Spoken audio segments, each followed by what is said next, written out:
Hats off to older Americans. Yes. This is officially May, Older Americans Month. And if you're older or hope to be there someday, this is the show for you and us. I'd like to introduce our panel. Starting on this end, we have Miss Stebbins. First name is Dr. Sarah Stebbins. Dr. Sarah Stebbins and Dr. Phil Carver. You have two doctors, as it happens. And Johnny. Lubar. Joan Lubar. John Lubar, and I am Lee Coyne, your host, and gerontologist at large, supposedly getting larger. But anyway, so be it for the humor part of the show. The rest is all dry. We were a lot of fun. Anyway, yeah. You get funnier as you get older. I know. Well, we Right? want to tickle your only bone because that's the only thing we're allowed to tickle on camera. So there. That should embarrass the heck out of us, the whole audience. Anyway, we're talking about retirement and what it actually means to all of us. So I will begin with Sarah. Sarah, what was life like before retirement? What did you do Well, in the old days? Well, first of all, if you take a look at the word retirement, Yes. retire, it means you put new tires on your car and you go. Therefore, I am not retired. I have new wheels and I'm going. I am 67 years old, will soon be 68. I've had my own management consulting business since 1998, and I will continue to do the work because I enjoy it. I am very fortunate that my work at this point, most all of it comes through referrals, and I can kind of pick and choose the assignments that I want.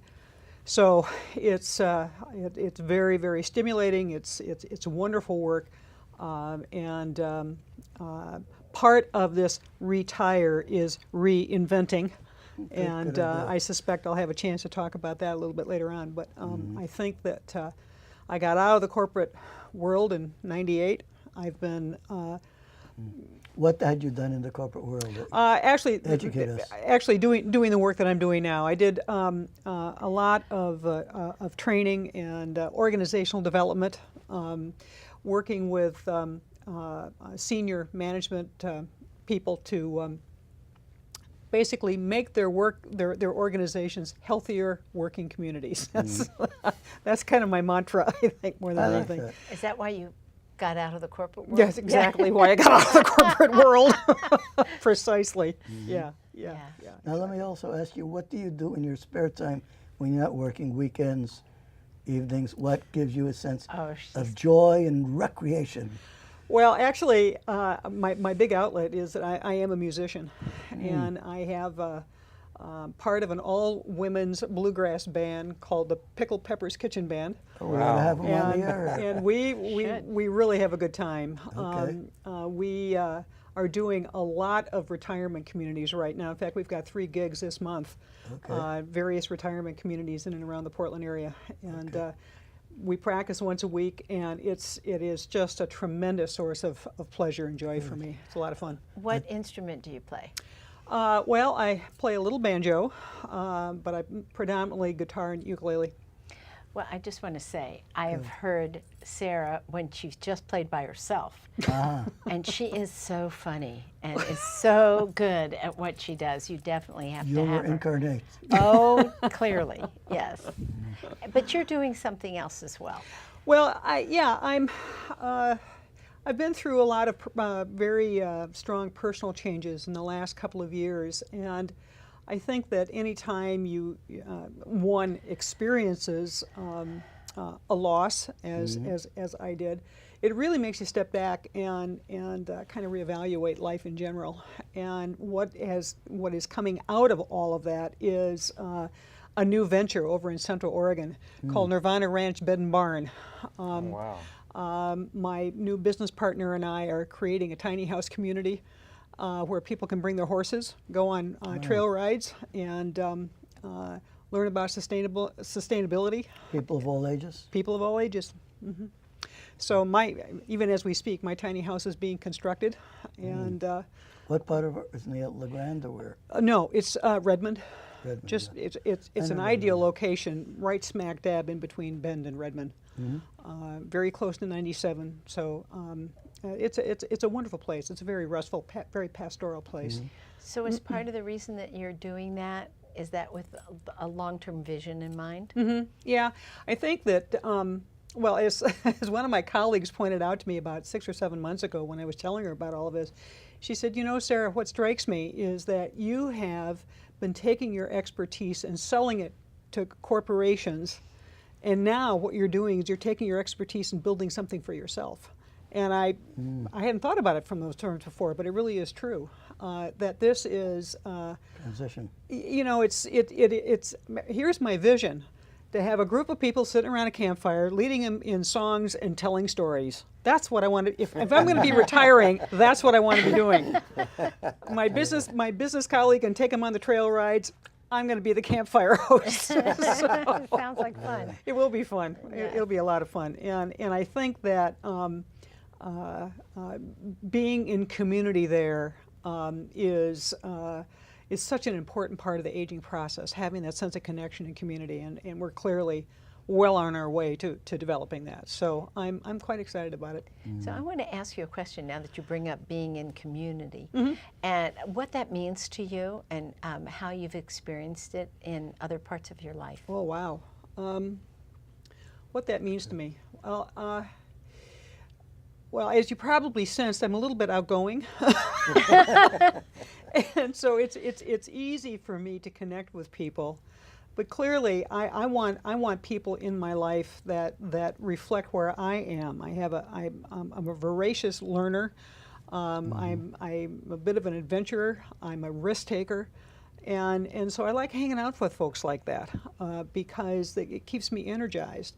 And so I have this community of people that reflects that kind of energy. And you know, it's a multi-generational group. You know, one of my closest friends is probably about 25 years younger than I am. Good. And so this age thing does not. Not relevant. It's not relevant, exactly. I do not succumb to what society says is a label. Let me ask you, just out of curiosity. Sure. What's your Myers-Briggs? Guess. Bet you can't, E is extrovert, right? not E-N. SJ. Yes? T? No. ENFP. E-F. F, that's what I was trying to remember. Yeah, Feeling. I'm Feeling. close. Yeah, I'm ENTP, Okay. top. I'm a strong empath. I am. I'm a excellent. strong feeler, which has good news and bad Okay. news attached to it. And let's talk to our other recycled retiree, Phil Carver. Yes. Phil, you grew up in the East Coast. No, actually I grew up in Kansas primarily, and then Oh. Another moved to Midwesterner. California in my senior year in high school. Where?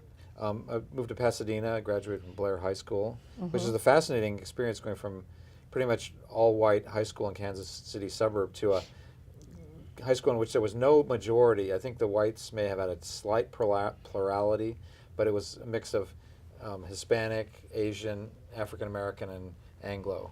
And it was a great experience. It was really wonderful high school. What did you do from there?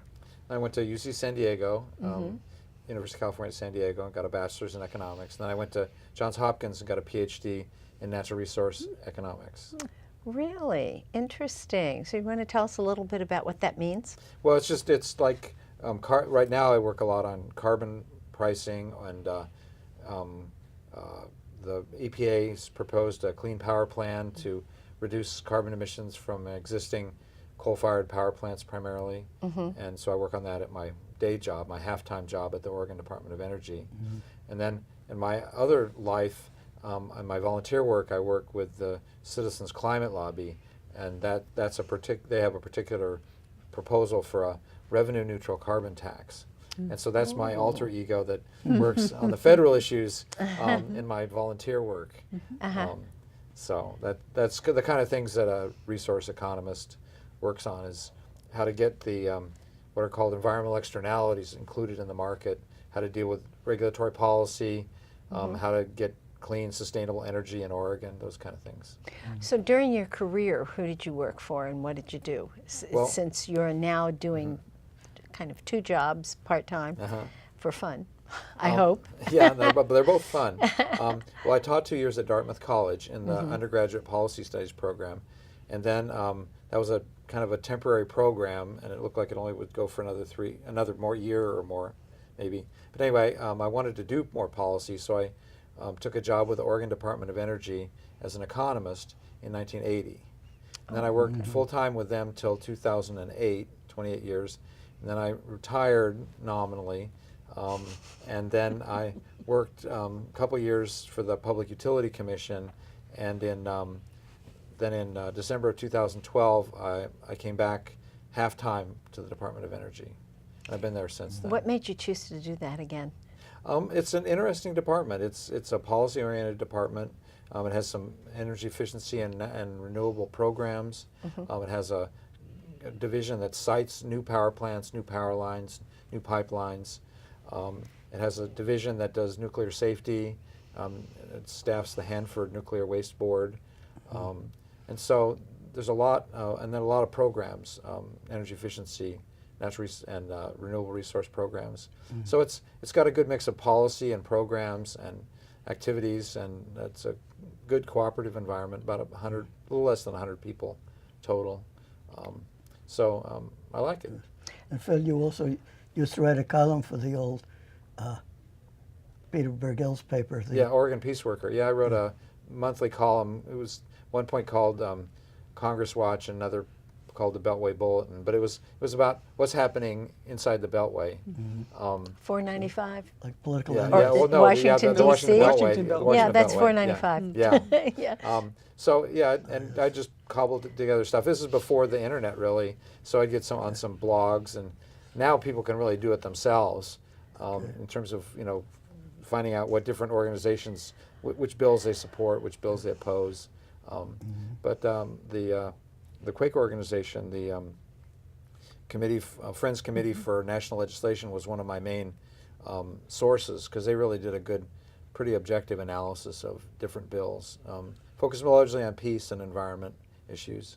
So do you feel like you are a political activist? Given what you're telling me, it sounds like there's a lot of potential for being very active politically to see what you want accomplished. Well, I don't work in campaigns very much, political campaigns, but I do, talk occasionally with elected officials, and met with Kurt Schrader this week. 7 of us from the Citizens Climate Lobby 5th District group met with Kurt Schrader about our proposal for a revenue-neutral carbon tax, and he was pretty supportive. It was a very, very good meeting. Interesting, interesting. He's from, I'm not one of his constituents, but he's like right next door, and I do know Kurt. Oh, you know him. Yeah, That's great. I do know. Do you live near Canby, or? No, but I'm in Happy Clackamas County, and he's part of the North Clackamas Chamber.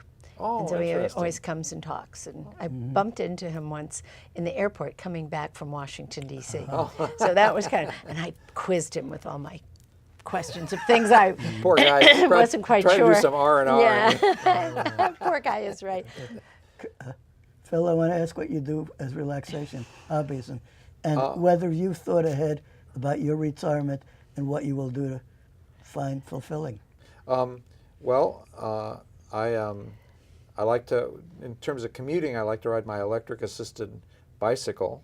That's how I commuted to here today. That's cool. From my house. My house is about 7 miles south of town. I got 5 acres, and I've got 5 little goats, and 9 chickens, and 3 cats, and Cool. some Very goldfish, and a lot of wild birds, and some deer. There were some deer in my little meadow this morning when I went out to check my solar array.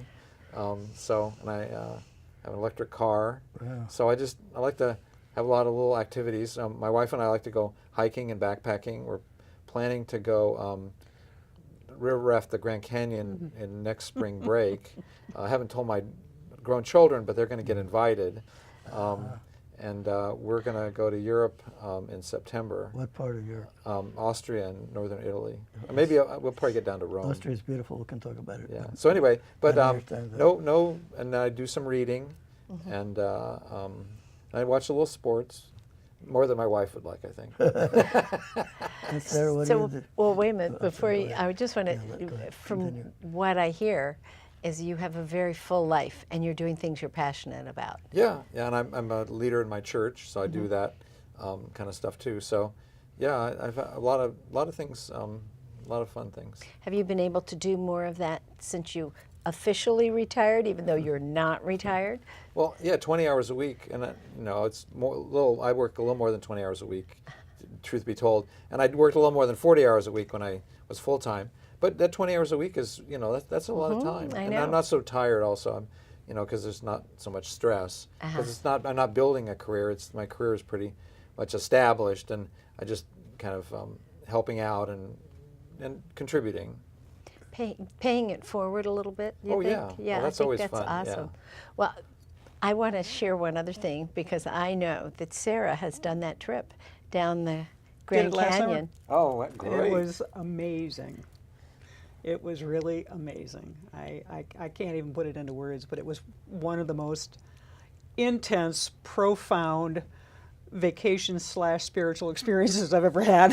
it was really awesome. That is you're gonna, great. You're gonna love it. How You're many gonna love it. days? 8. If you're gonna paddle, it'll take you 21. Yeah, no, I don't think we'll. We don't have that much time. But That's great. 8 days. Yeah, it really is an amazing experience. That's great. You know, it's I really interesting. I want to ask you, what was the average age of the people on that trip? Oh, I was the oldest, for sure. But what would you say? Probably, 30. But I was definitely the oldest. Well, what I want to say to the audience is I think we have two amazing examples of people that have said it doesn't matter what time, what age you are. You can really enjoy, do things you're passionate about, and really have an amazing time. And we need to remember that when we turn that senior age, whatever that may be, we don't have to be old and decrepit and picture people walking down with a cane. We can really enjoy life and make it absolutely wonderful. And we need to remember that because so many people think, oh my God, I'm turning 65, I'm turning 70. Life is over, and they give up. And congratulations to both of you. Winston Churchill said, "Never give up." Never. That's right. Yeah, I Somebody played- asking me when a I- question about my retirement also. All right. You can What are you switch- doing, Lee? Switch roles. Well, right now I'm doing the show here. I belong to a writers group that meets every Thursday in the library, and we write essays and stories, and I like to do vignettes and sometimes satire to kind of loosen up a little bit and all. And getting 4 or 5 people for the show we record on Fridays here is quite an interesting, intriguing scouting expedition and all. And I want to mention, because back in 1974, when I graduated social work school, I was prepared to teach a course on retirement. And we came in Hunter College, and I came 1 student short of the 10 needed. I had 9. And I think I'd like to mention what would have been in the course and get your reactions all to it, including our friend Johnny here. Number one, when you retire from a work family. So there is a separation anxiety and kind of a grief in a way of leaving all your work friends, and many of them you may not ever see again or just peripherally. So that's one thing. The second thing is time management. Very often in a job, the employer sets the standards of when you come in, even if you don't have a time clock, when you go out, when you have lunch, when you have your coffee break, how much time you are allocated to do such and such assignment. Now you're on your own. You have to decide how to use your day fruitfully, or what my late mom called fritter away your time, and some people do that. And that's an important consideration to have, to plan and learn, maybe even take a course in time management. Perhaps one of the more difficult things is if you live with a mate or roommate at home, you're moving from part-time marriage or union to full-time. And that's a very difficult transition for a lot of people to cope with. Part of which is that the first person to retire or be at home tends to set the standards of what the household rules and policy should be like. And the second could be person disastrous. resents it, is resented because they're intruding and they're trying to impose new rules on the original. So it's something to think about what retirement means to you. That's insightful because my wife's retiring in June.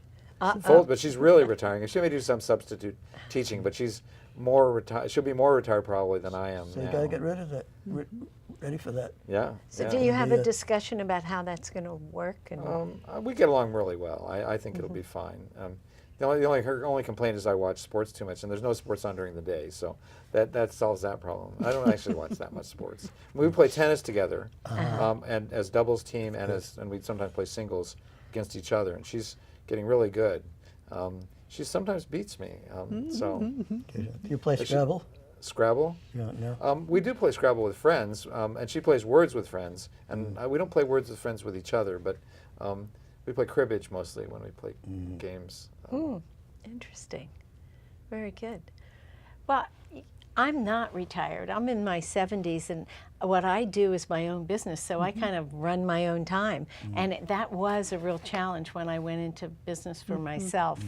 And it was a very terrible learning experience how to utilize my time in a way that made sense, because when you work out of your home, you're always ready to go do the laundry, maybe change something around in this room or whatever. Distractions. Do a lot of distractions. That's a great word. Yes.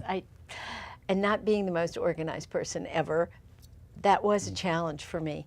But what I do, I don't think I'll ever retire because I'm helping other people to live a healthier, better life. And so as a result, even if I weren't doing what I was doing, I'd still be bugging people about eating right and exercising more or whatever it is that they might as need well to be do. your avocation and your occupation. Totally, totally. So, but I do find that I do a lot of fun things on my own. I dance. I do ballroom dancing. I just love that. And it's the last couple of years have enabled me to come back and start dancing again, because I used to dance a long time ago.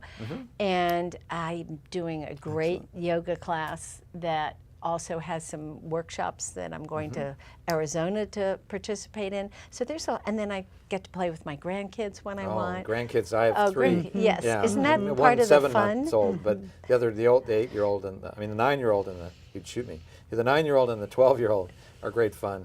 Well, my grandkids are the same age. 9 and 12? 9 and 12. Yeah. Wow. 9 and a half and 12. Yeah. Same pedigree. Oh, yes, interesting. And you can't, this is something that I think I is, wanna ask- wait, let me just Okay, finish go one ahead. quick Go, thing. Linda. Go. I think it's so much fun to have grandkids. Not just because you can give them back, but it makes up for all the pain of raising kids. Oh, no, I should have had grandkids first. I think so. I'm with you. Yes. Okay. You are not yet retired. If at some point you do decide to retire, by hook or by crook, what thoughts do you have as to your transition into retirement? Well, because I'm working out of my house and I don't particularly work with a lot of specific people. I work with a wide group of people. So I anticipate being with the same people, going and enjoying coffee, which I already do. Okay. Traveling maybe a little bit more, although last year I traveled so much it was Do you have a- ridiculous. do you have a dream destination?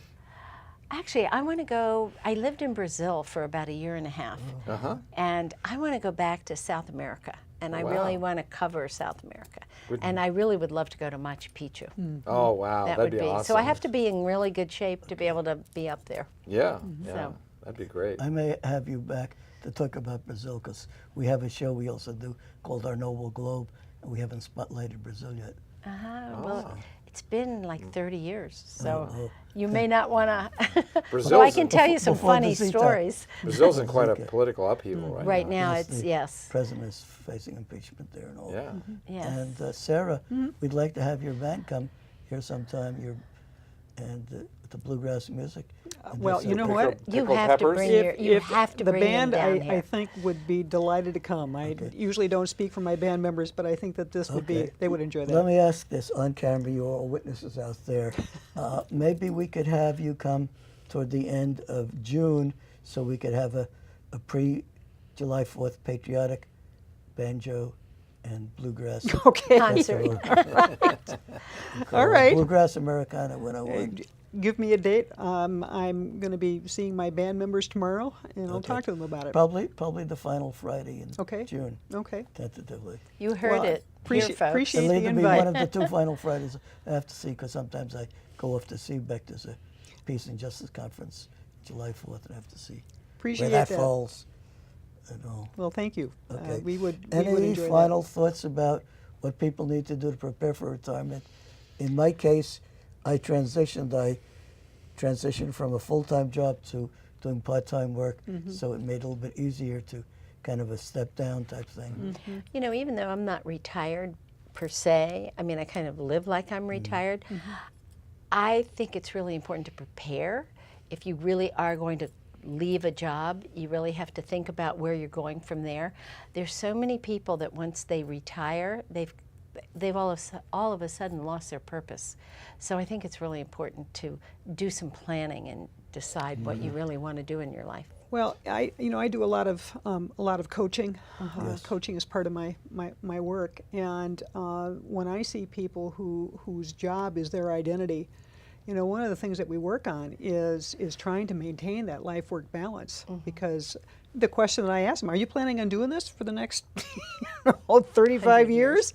Oh gosh, no. And I said, well, what are you doing now that's going to help you with that transition? Good point. And most of them, you know, they're so concerned about money, but that's only part of the puzzle. That's not the whole puzzle. And I think for a lot of the men that I have coached, it's not having that social network, and they don't have it other than work.